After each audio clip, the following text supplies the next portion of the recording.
पन्नगे च सुरेन्द्रे च कौशिके पाद संस्पृशि निर्विशेष मनस्काय श्री वीरस्वामिने नमः।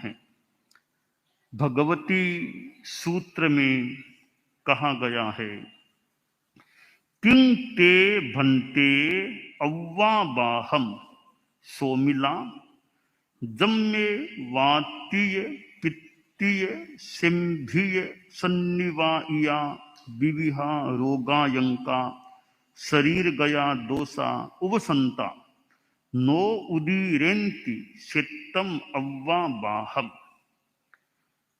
सोमिल ब्राह्मण परम आराध्य, परम श्रद्धेय, परम वंदनीय श्रमण भगवान महावीर से प्रश्न कर रहा है। प्रश्नों की श्रृंखला की एक कड़ी यह, सोमिल ने पूछा कि भंते, वह तुम्हारा अव्याबाध क्या है? अव्याबाध क्या चीज है? भगवान महावीर उत्तर देते हैं कि सोमिल, अव्याबाध ये जो वातिक, पैतिक, श्लैष्मिक, सान्निपातिक वात से पैदा हो जाए,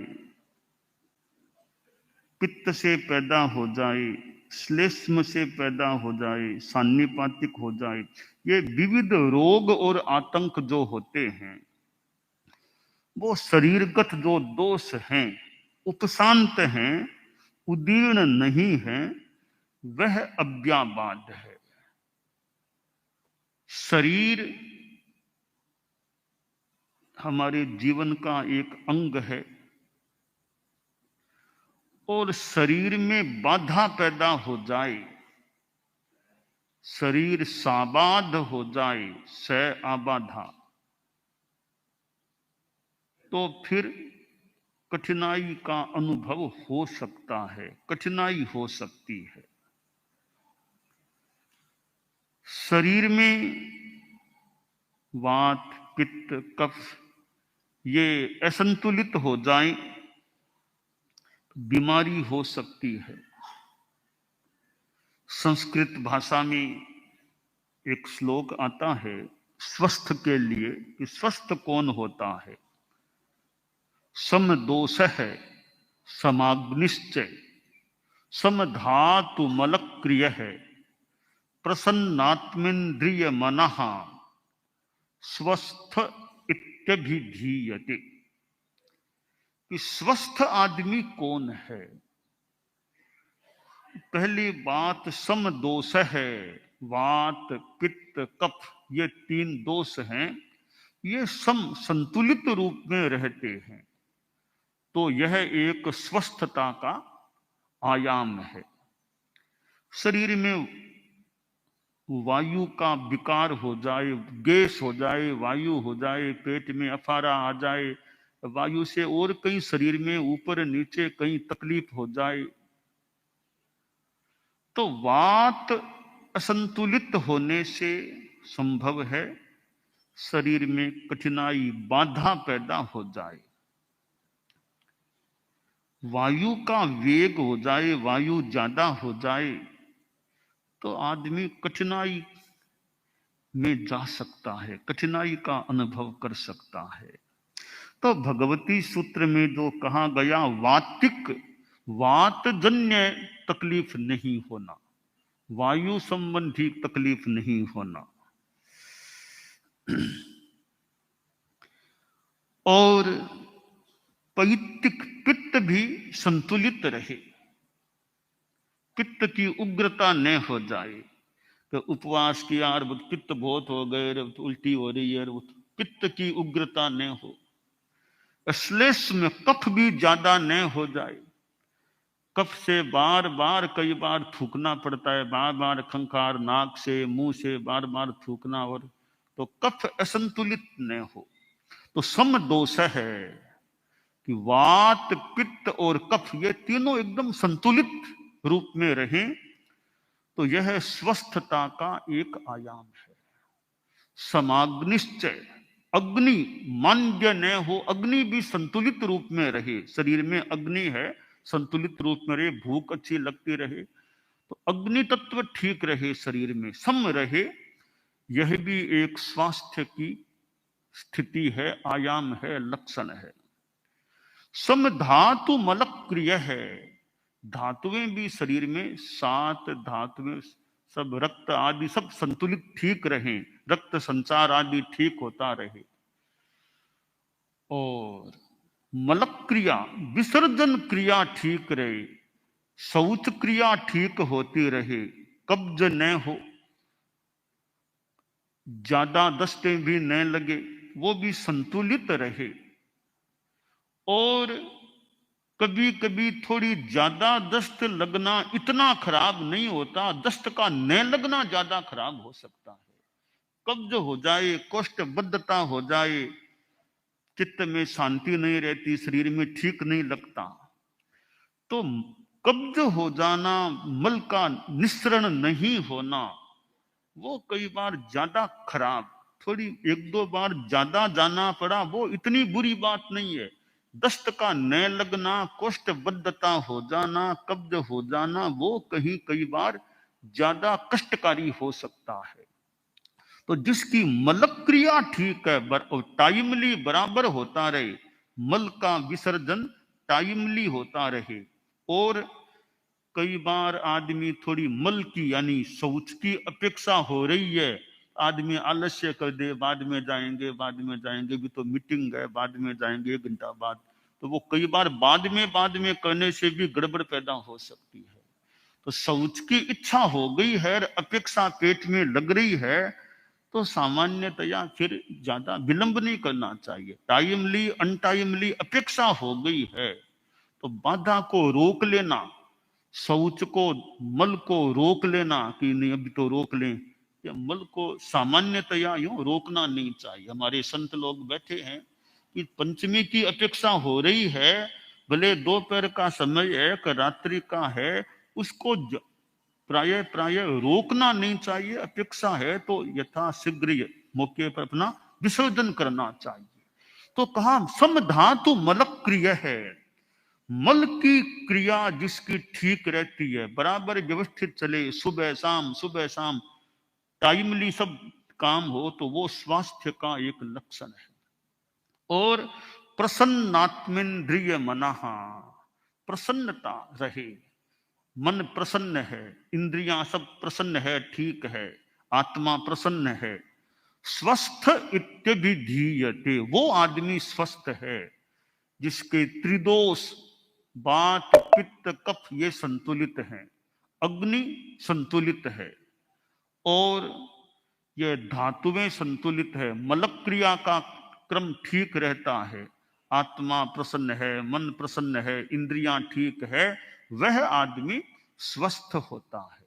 भगवती सूत्र में यहां बताया गया, भगवान महावीर ने कहा कि अव्याबाध, अव्याबाध क्या है, कि भाई जो ये रोग बीमारियां ये नहीं होती है शरीर में, वो अव्याबाध है। शरीर ठीक है तो अव्याबाध है।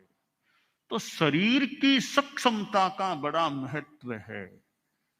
शास्त्र में एक जगह कहा गया 10वें आलियम में, जरा जाव न पीले ई, वाही जाव न बढ़ई, जा विंदिया न हायंती, ताव धम्मम समायरे।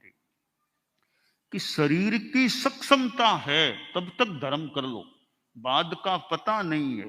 पता कैसे नहीं है कि आदमी जवानी में है कि अभी तो उपवास भी कर सकता हूं, तो उपवास करो, कर सकते हो तो कर सको तो करो, महीने में 2 कर लो, 4 कर लो, 5 कर लो, अभी ठीक है उपवास करो, अनुकूलता है तो उपवास भले करो।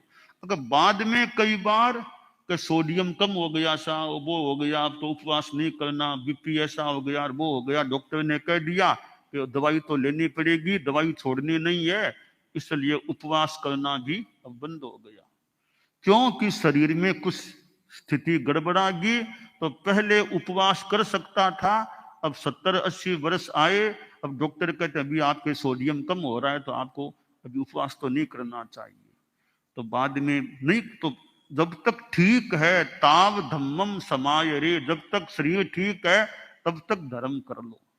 शरीर ठीक की 3 बातें हैं, जरा जाव न पी ले, बुढ़ापा जब तक पीड़ित न करे तब तक करना हो सो कर लो।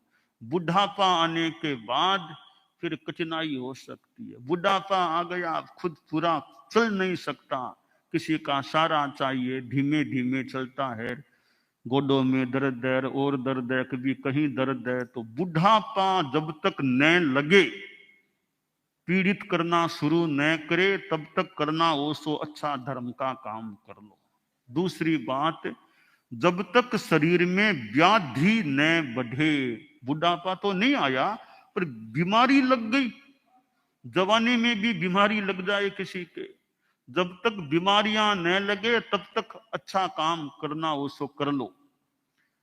तीसरी बात, जा विंदिया न हायंती, इंद्रियां जब तक सक्षम है तब तक कर लो। अभी कान सुनने में ठीक है, आंखों से ठीक दिखता है, वो इंद्रियां ठीक है, तब तक बढ़िया धर्म का काम कर लो।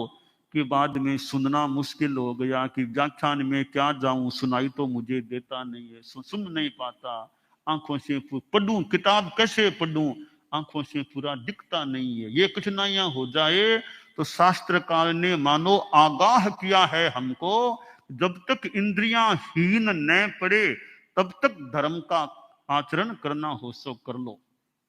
भगवती सूत्र में यहां भगवान महावीर ने कहा अव्यावाद, कि जब ये जो शरीर में वातिक, पैतिक, श्लैष्मिक, सान्निपातिक, ये विविध रोग आतंक ये नहीं हो, ये शांति में रहे, उभरे नहीं, बस यह स्थिति है, यह मेरा अव्यावाद है। यानी शरीर की अनुकूलता है, शरीर की सक्षमता है, स्वस्थता है, निरोगता है, यह अव्यावाद है। तो यह अव्यावाद, हमारे संत लोग भी हैं, चारित्रात्माएं हैं, कि अव्यावाद जितना अच्छा रह सके कि शरीर में वो बीमारियां और न लगे, सक्षमता बनी रह सके। कि शरीर की सक्षमता, परम पूज्य आचार्य श्री तुलसी गुरुदेव श्री ने, साथ में आचार्य श्री महाप्रज्ञ जी पहले मुनि अवस्था में थे, कहाँ राजस्थान से कोलकाता, बीच में कानपुर में चतुर्मास किया, कोलकाता तक पधारे, कोलकाता से चले सीधे अगला चौमासा राजस्थान में राजनगर में किया, कलकत्ता से राजनगर पहुंच गए, सरदार शहर होते हुए राजनगर पहुंचे। सरदार शहर में मंत्री मुनि मगन मुनि तो फिर मिले ही नहीं, वो तो पहले ही उनका तो काम हो गया, सुखलाल जी स्वामी फिर मिले, यानी मंत्री मुनि मगनलाल जी स्वामी से गुरुदेव तुलसी कलकत्ता की चौमासा किया, फिर मिल ही नहीं सके, पहले ही मंत्री मुनि मगन मुनि का प्रयाण, महाप्रयाण हो गया था। तो गुरुदेव तुलसी कलकत्ता से, कोलकाता से चलकर एक शेष काल में सरदार शहर होते हुए मेवाड़ राजनगर पधार गए थे। बाद में दक्षिण भारत की यात्रा की थी, तो फिर राजस्थान थली से चले, बीच में एक चतुर्मास अहमदाबाद में किया, फिर सीधे आगे दक्षिण भारत पधार गए, दक्षिण भारत की यात्रा करके रायपुर चौमासा करके फिर वापस थली पधार गए। तो यह यात्रा हो गई।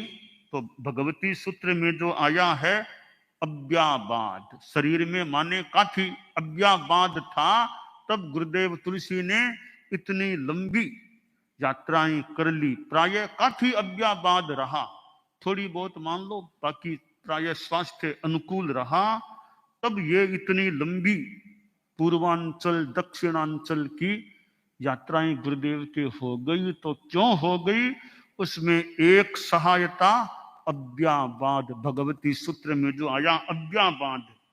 तो जब तक शरीर सक्षम है तब तक जो करना हो सो बढ़िया धर्म का काम आदमी को कर लेना चाहिए, बाद का ज्यादा भरोसा नहीं, फिर क्या तकलीफ हो जाए, क्या बीमारी लग जाए शरीर में, जब तक ठीक है तब तक करना हो सो कर लो। हमारे संत लोग हैं भी शरीर ठीक है तब तक यात्रा बिहार दूर दराज जाना करना हो सके जो कराएं वो कर लो। बाद का तो पता नहीं है, फिर गोडे कैसे रहे, कैसे स्थितियां रहे, कितना चल पाए न चल पाए। तो शरीर जब तक सक्षम है तब तक आदमी को जीवन का सार निकालने का, अच्छा धर्म का काम करने का प्रयास करना चाहिए।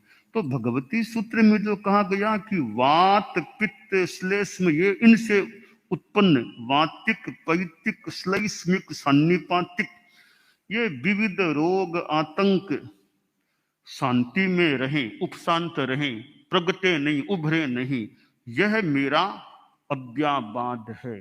तो हम अपने अव्याबाद का भी ध्यान रखें, अपने खान पान में गड़बड़ी न करें, खान पान से गड़बड़ी हो करके कहीं शरीर में तकलीफ न हो तो अपने संयम रखें, खान पान का ध्यान रखें, खान पान में संतुलन रखें, विवेक रखें, जागरूकता रखें। बाकी तो कर्मों का योग है, कर्मों का पता नहीं कब कौन से कर्म का उदय हो जाए और क्या तकलीफ आ जाए, तो वो कई बार हाथ की बात नहीं है। खान पान का ध्यान रखते रखते भी कोई उत्पात हो जाए, कोई गड़बड़ हो जाए, और नहीं तो चलते चलते कई बार दुर्घटना की चपेट में आ जाए तो शरीर की तकलीफ हो जाए। खान पान का तो संयम है, पर रोड के चलने में ध्यान नहीं रखा, जो विभाग एक्सीडेंट हो गया तो तकलीफ हो गई, बेड पर रहना पड़ गया कई महीनों तक। तो ये कर्मों का और का है, किसके कब कौन से कर्म उदय में आ जाएं। जब तक ठीक है तब तक अपना अच्छा करना हो सो कर लो। परम पूज्य आचार्य श्री महाप्रज्ञ जी लगभग 90 वर्ष का उनका जीवन काल था। तो हम देखें 9वें दशक में भी अपने ढंग से उन्होंने यात्रा भी की थी, और 9वें दशक 90 वर्ष यानी अंतिम दिन तक तो सरदार शहर में प्रवचन किया था। अंतिम दिन सवेरे गोठी जी की हवेली से पधार कर वहां गदैया जी के नोरे में पधारे, फिर वहां प्रवचन दिया था।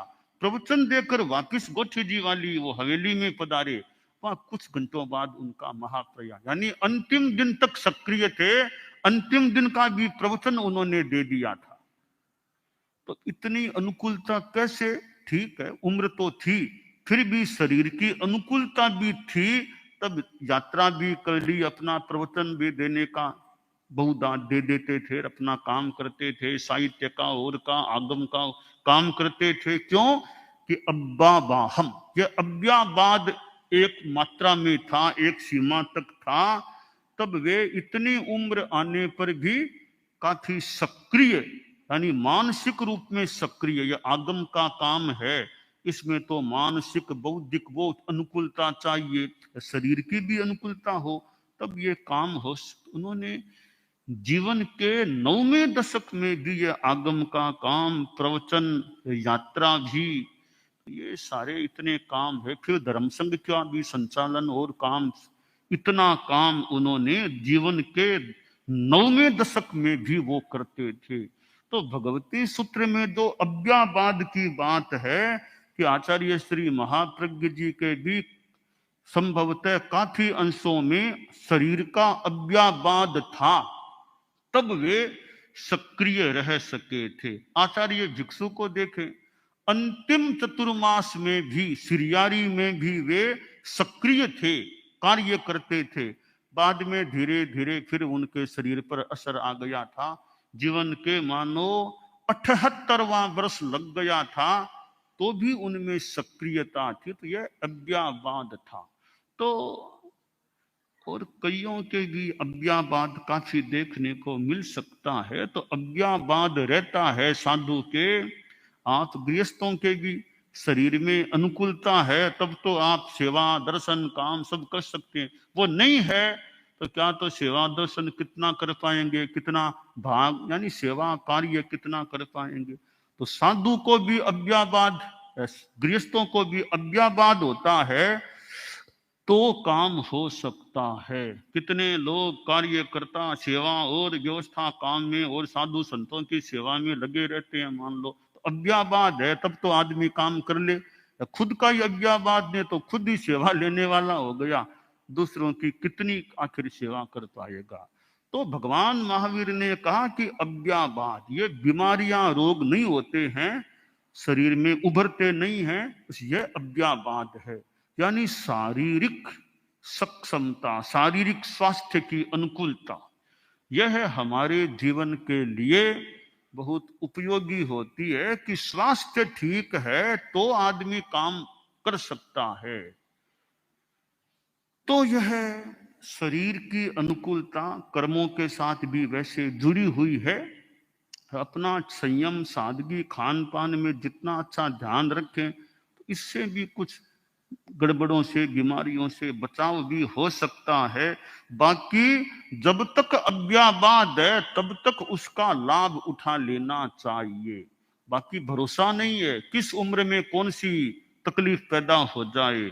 तो बस जब तक शरीर ठीक चल रहा है, कि अभी मेरा शरीर प्राय ठीक है, अभी तुम इस अनुकूलता का लाभ उठाओ, समय को गमाओ मत, लाभ उठाओ, अच्छा काम करो।